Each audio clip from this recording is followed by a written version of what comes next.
the only person standing in the way of a 7th American winner out of the last 8 is Rory McIlroy, putting across his shadow, 3.5 feet slightly down the hill, and he's missed it.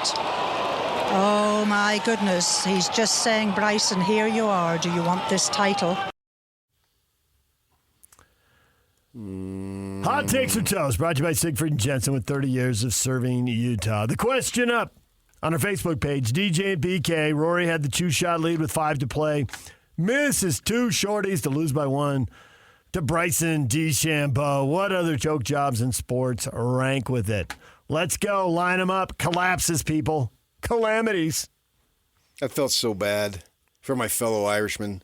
So did Maureen Medill, because as you know, that's the voice who was on the Sirius satellite radio broadcast. She was born in Northern Ireland. Heck of an accent. That accent screamed golf. Oh, yeah. Yeah, she's 66 years old. Former great, obviously female golfer. Put it out there, too. I thought excellent commentary. If you're listening to on the radio, you can really relate to the anguish as she painted the picture. Great job by her. That was unfortunate, man. That was really bad. It has the potential to haunt him unless he wins again. He's 35 years old. So you can argue if he gets it done down the line, don't know that he will, but if he does, it would be sweeter. It would be redemption. Redemption in sports. Redemption in life is a great story, but redemption in sports is what we talk about, obviously, on this station, and that's also a great story. We like to see that. Now, he's coming back from missed putts that would be considered gimmies. It's not like he's coming back from addiction or, the stuff that is in real life. This isn't real life, I don't think. It's his real life. For the rest of us, it's fun and games. But this, you can label this a choke job. It sucks to say it, but you can. And there's other guys out there who've done that.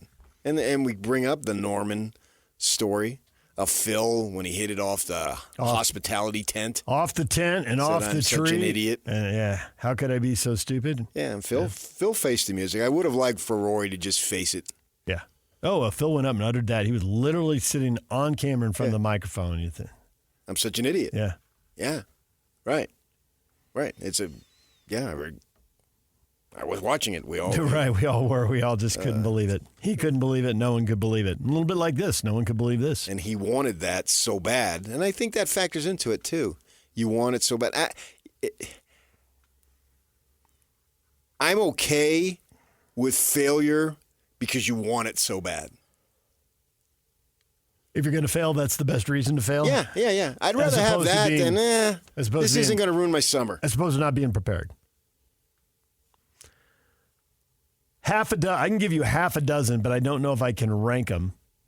But I can give you half a dozen that really stand the test of time. You can rank them if you want. So, I mean, nothing's holding you back from ranking them. I can't. No, you choose not to. I mean, can't is just not in my vocabulary. Nice. So, Norman at the Masters, final round, I think it was the final round 76. Faldo goes flying by him with the 67. Yeah. 5-shot lead, 4-shot loss. Bad. So that, at the Masters, that one stands out. For sure. At the U.S. Open. British Open, you mean? Well, is that Van de Velde guy? Van de Velde at the British Open. Overseas, yeah. Yeah, he triple bogeyed the last hole, and I think we can all see him with the pants rolled up standing in the water. And then made a 6-foot putt to get to the playoff where he got beat. Bob Casper will come on and tell us about his dad, Billy, 7 shots down at the turn, coming back to beat Arnold Palmer at the U.S. Open. That was in the 60s. Right. Adam Scott bogeyed 4 straight holes, which I guess would be worse than bogeying 3 out of 4. And he didn't have any majors at that point, and he came back and won the next year. He won the Masters. Right, that's what I'm saying. So he got the bounce back after the horrible loss. Yeah. Bogeying the last 4. Rory's 35 years old. This isn't over. The book's not finished. Doesn't have to be anyway. Yeah. And Phil won again, but he never won the Open to get the career slam. So it's And that's kind of what he wanted so bad. Right, he wanted the career slam. Right. Although he came back and won that Open championship, and that was phenomenal. Well, then he won the PGA at 51. Yeah. Right? It's 51, wasn't he? Last year, yeah. Yeah, so Rory, it's going to suck for a few weeks, but get over feeling sorry for yourself and get back to work. And you deserve a few days of feeling sorry for yourself. But get back to work, man. Golf is different because there's no defense. When you miss a short putt, it was you. There's no defense, but there's also the mind games that go into it that other sports don't have. The only thing I can relate to it is basketball. No. Really? Oh, no. Okay. Basketball? No. Well, the free throw line. No. You're just looking at it. It's like a putt. Guys miss free throws. Guys miss putts. Not like this. That's why we're talking about it. We talk about missed free throws, but what do you got? No, we don't talk compares? about outside of Malone here, who talks about missed free throws? Well, we've actually got people talking about Facebook because we're here. Right, Malone. Karl Malone, But NBA Finals. But that's it. And it was game one, maybe. Who's to say they would have won? This is literal, I lost because I did this. The Jazz did not lose because Malone missed a free throw. Unless they were 18 of 20 and the only misses were because of Malone. That is so overrated. Did Malone choke? Absolutely. But did they lose the game because he missed a free throw? No. There's 100 possessions in a game, and I'm going to single out one. If the game is on the line, literally right at that moment, and it has to be the deciding game series loser. He misses free throws in game one. There's still plenty of time to overcome that.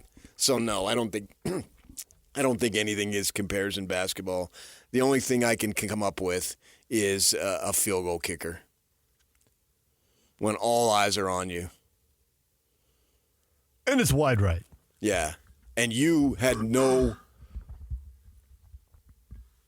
effect on 95% of the game. You may have missed or made a couple of field goals earlier, but you're standing over there and all eyes are on you, and did it go in or didn't? And we've seen guys choke in that situation. We've also seen guys be heroes. Most of the time, I think they are. But that's a tough one. That's the only thing I can compare it to. Maybe Bill Buckner letting a ground ball go through his legs like that. Seemed like a gimme. Yeah, a little roller, as the great Vince Scully said. Scully, yeah. You could have caught it with your teeth and not chipped a tooth. And yet it ended up in right field. Right. And he didn't get redemption until years later when the Sox won and he was long retired. Because then even at that was the next night. Wasn't the same thing with Bartman in Chicago? Wasn't there another game? Yeah, it was only game 6. Yeah. And Bartman, the collapse wasn't complete. There was more to come even in game 6. Yeah. But Bartman choked. He shouldn't have made the catch. Bartman choked, yes. That was who choked, Bartman. Phenomenal grab. Oops. And the guy's been off the grid for all this time. Never once resurfaced. And had to have security and all this other stuff. And finally, what was it, in 2016 they got their redemption? They got their title. And he didn't even want to be brought up at that point. That guy went undercover. I don't know how he enjoys living in Siberia. Baseball, the batter who doesn't take the bat off his shoulder and takes strike 3. If you strike out, well, the pitcher was better. If you swing and you miss, so be it. But if you look at strike 3, you take a lot of heat. It's not exactly the same Unless thing. Angel Hernandez is umpiring and is 3 feet outside. Well, okay, sure. Then the video acquits you. Can't blame him. That ball was well off the plate. Yeah. Yeah. So you've got this going on here. And now it's up to him to regroup.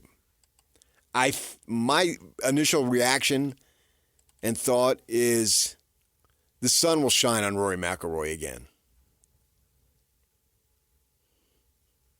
Just own it and learn from it and get yourself in a better spot mentally. Because obviously it's not a physical, it's a mental. Clearly. And get yourself in a spot and it will be sweeter. Because this story, like it feels, I'm such an idiot off the tent. Yeah, okay. Right. As U.S. Open, you would have had the career Grand Slam, but he still goes down as an all-time player. 6 majors and 40 wins will do that for you. Obviously. The resume is fantastic. Right. And then all the other stuff and the controversy that's been around him, that might actually supersede what he's done on the course. Depending on how all this plays out, yeah. Yeah. Him leading the charge to create Live. Right. And in the beginning, McIlroy was so anti and going after Greg Norman and taking shots at him, and then you Greg Normand. And I saw that be brought up, is you end up being like him, and your stance is softened. You've sort of done a complete 360 to bring it home, the letter carrier, on that. It doesn't seem like he's so antagonistic and dead set against it now. But he has an opportunity at 35 to still get the job done. And theoretically, multiple times. But we've been waiting for so long.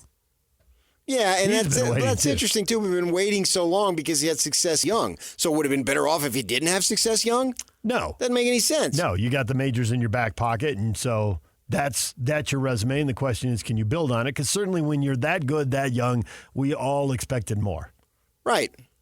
And honestly, I still expect more. That's what I'm talking about. I mean, if you had to bet right now, Rory wins one more major, yes or no? That's what I just said. The sun can still shine upon him going forward. And there's a bunch of guys who caught him and surpassed him, and this is golf. And it's somewhat of a happenstance each week. Okay, we get somebody who gets hot, and we've had it here in the last couple of years with Scheffler, and he's gotten hot. But who's to say in a couple of years he's sort of like he's got off the grid and he's just playing occasionally, doing his thing. And he's got a son. I don't know if you know that. Why didn't someone say something?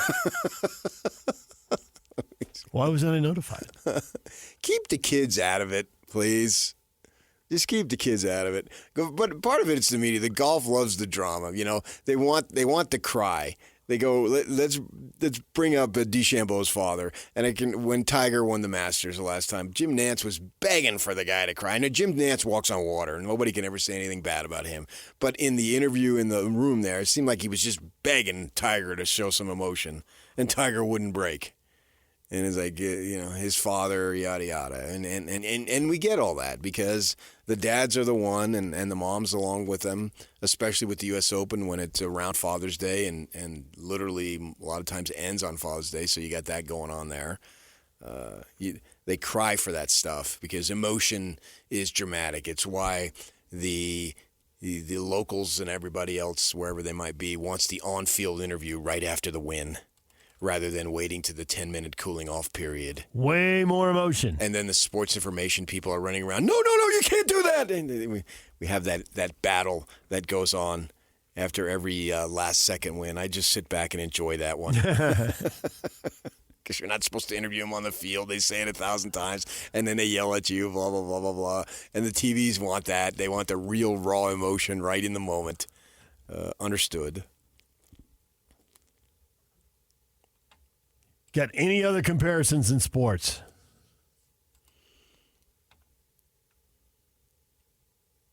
The Olympian who dominates for 4 years, but then doesn't win the gold. Well, yeah. The big event. You've seen that they wait, and then it doesn't happen. Well, there was a kid yesterday in those U.S. Open swimming trials. He missed out on the last Olympics by 0.05 seconds. Actually won the event yesterday to punch his ticket. So he's waited 4 years to get in. He's waited 4 years. He punched his ticket. And that's funny because DeChambeau talked about that.